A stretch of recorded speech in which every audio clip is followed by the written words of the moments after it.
Evening everyone. It's a quick little video on UUQ's little small Reflex red dot sight. Got this on Amazon at the time of the review. I guess it was about $34, $35. I am a Amazon Viner. They sent it to me for free, so long as I give it a somewhat comprehensive review. And I noticed those that were on Amazon didn't really, well, there weren't any videos and they don't really have any good images showing you what the reticle looks like. So despite it being in the evening on my back patio with my air conditioner running in the background and occasional bug zapper going on, I could at least give you a demonstration of how this looks. I'm actually very impressed with this little guy. I wanted to hate it. I've seen these, I don't know, for the past seems like 10 or 15 years, different names, always a very similar design, but this thing is solid. It is billet aluminum. It's loose right now because I've loosened up the studs. Billet aluminum. It comes with, let me get close here, 4 different reticles, a dot, a circle, and then those 2. Green or red holograms, and then the little laser on the side, which is kind of nice. That fence out there is about 30-35 yards or so. We'll get to that in a second. But ideally, I think this would go well on a small 1022, AR 22, maybe a 22 caliber pistol. I don't know the level of recoil this could handle. I mean, this thing is stout. You could probably put it on an AR and not have any problems with it whatsoever. I haven't done that, so I can't really attest to it, but I don't think any of the reviews had anything to say about it not being able to handle recoil. So let's go ahead and turn it on. Let's get it set up to where, and I'm doing this all, on the fly with a phone in my face, so you can kind of see how easy this stuff is. This is IMI Defense's polymer lower rail mount for presumably CO2 or airsoft pistols. We're actually going to put it on my Springfield XCM just because that's what I have in front of me. But as you can see, take the little stud out. I wasn't paying attention. Doo-dee-doo. You just slide it on your standard Picatinny rail.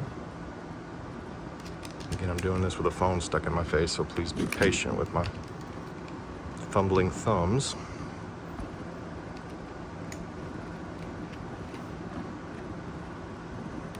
I'm not going to tighten it up too much. You get the idea. And again, any 20 millimeter Picatinny rail, that'll mount right on. As you can see, no magazine, nothing in the chamber.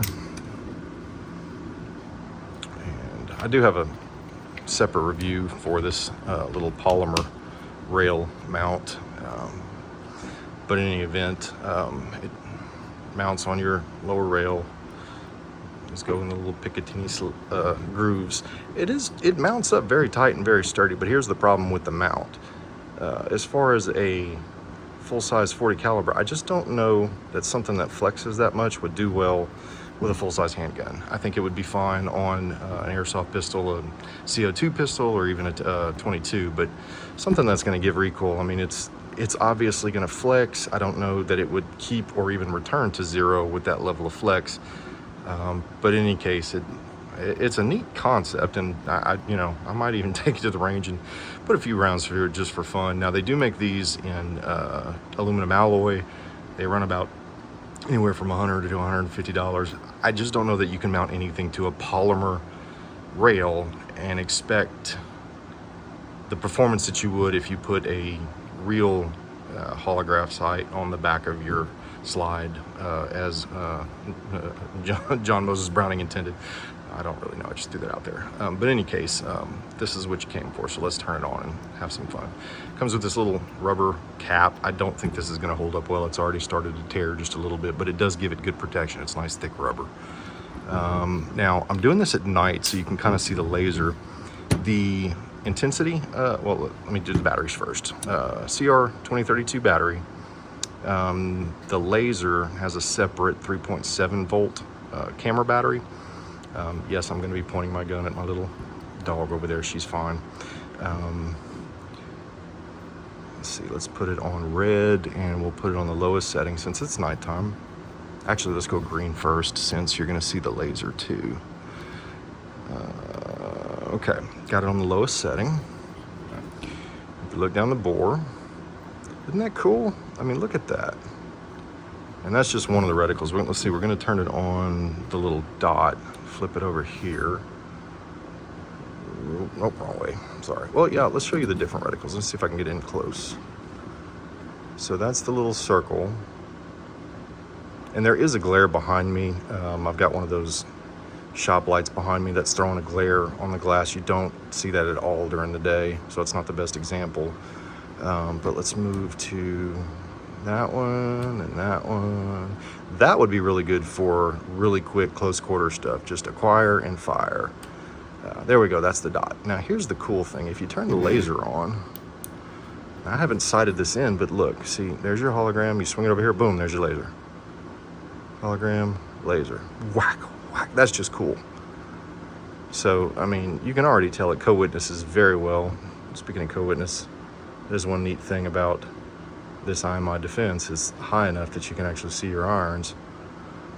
But here you've got, you know, laser, hologram, irons. Anyway, you get the idea. Let's switch it over to, let's go red, I guess, so you can see that. I don't know that that's, yep, got it on the lowest setting first try. How about that? And it almost looks like it's the same thing. Look at that, that is so cool.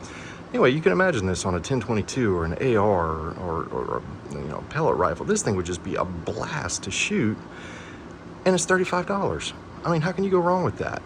Solid aluminum base, good battery life, great visuals. I mean, as far as a training tool, you put this in somebody's hand who's just learning to shoot. Can you imagine having this when we were kids, learning to shoot instead of, you know, look down the little V and put it on? Oh man, just, you got a laser, bam, point and shoot. They can focus on trigger pull.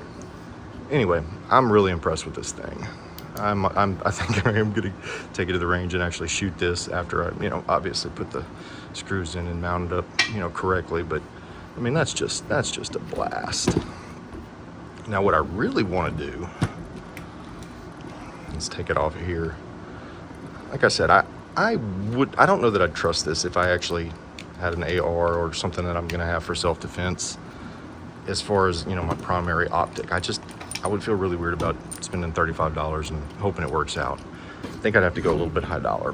But for something like this 150, I don't know, $175, $200 Heritage 22, how freaking cool would this be? I mean, seriously, look at that. How much fun would this gun be? And I mean, I saw Heritage is actually making one now. It's called the Tactical Cowboy. It comes with a 20mm Picatinny rail on the top. So they're not selling it as an accessory though, so I'll probably just have to get this tapped by a gunsmith with a Picatinny put on top. But this is what I'm gonna do with this. This is gonna be a fun gun. Awesome training tool. But anyway, I hope I blabbered on enough that you guys really got a good idea what this, let me get my finger out of the way, what this thing is capable of. I mean, that's just awesome. Anyway, go pick it up. You can put this on whatever you want. I mean, look, I'm still babbling, but if you have a pellet rifle, BB gun, they have I think it's a 11mm rail on those.